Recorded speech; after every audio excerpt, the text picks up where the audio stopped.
Olá, aqui é o Robert, pastor auxiliar da Igreja Presbiteriana da Lapa, aqui em São Paulo, e nós estamos em nossa devocional Fé, Esperança e Amor.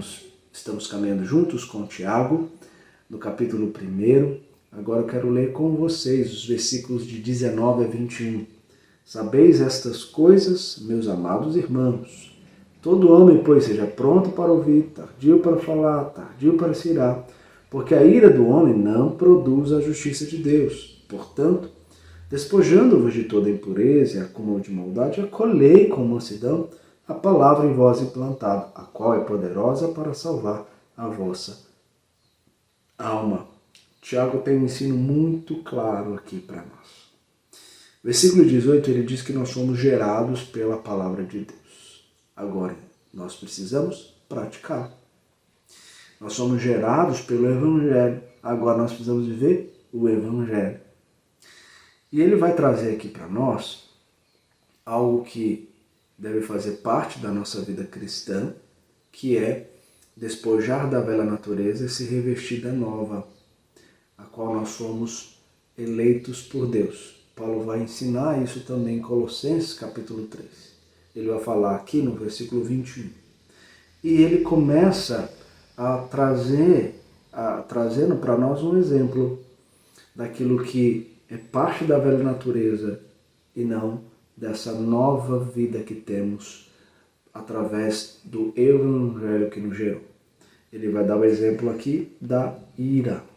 Por isso ele vai dizer, olha, você precisa escutar, você precisa ouvir antes de falar. Todo homem, pois, seja pronto para ouvir e tardio para falar e tardio para se irar. Ele diz o porquê disso. Porque nós não vamos produzir em Deus justiça. E essa ira que nós praticamos contra o outro é uma ira pecaminosa. Então, por que nós precisamos ouvir? Primeiro, nós precisamos ouvir porque o outro é valioso para nós, é importante para nós. Nós temos que ouvir o que ele tem para nos ensinar, o que ele tem para ponderar, o que ele tem para trazer para mim. Eu preciso ouvir. E tardar em falar é justamente para eu dar a ele o valor ao que ele está dizendo e ao mesmo tempo eu poder pensar no que ele está falando, a fim de falar depois, mas falar de uma forma que glorifique a Deus.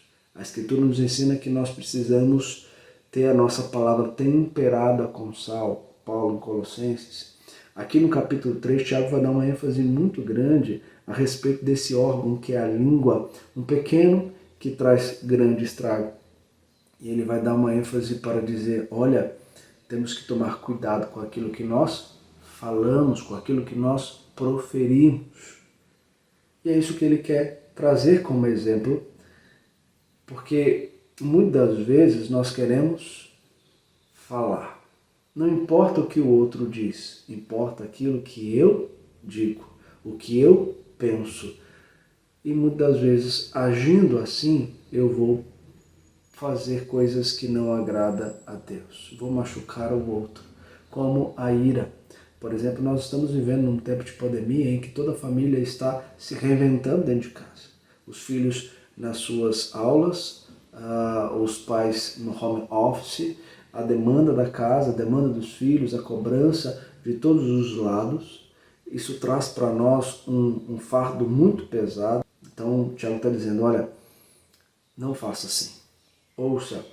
E isso é muito importante, porque nós não podemos colocar a culpa das nossas atitudes naquilo que nós estamos vivendo. Isso é algo que nós temos que fazer independente da circunstância, independente da pandemia. Então, ele está dizendo, então, tire isso. Tire essa prática pecaminosa. Varre isso da sua vida. Mas depois que você fizer isso, a outra coisa precisa substituir.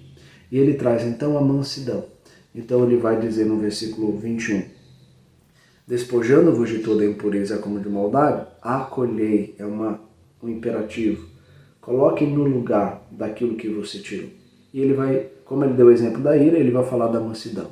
Então, no lugar da ira, você coloque a mansidão. É o fruto do Espírito. É assim que nós devemos viver.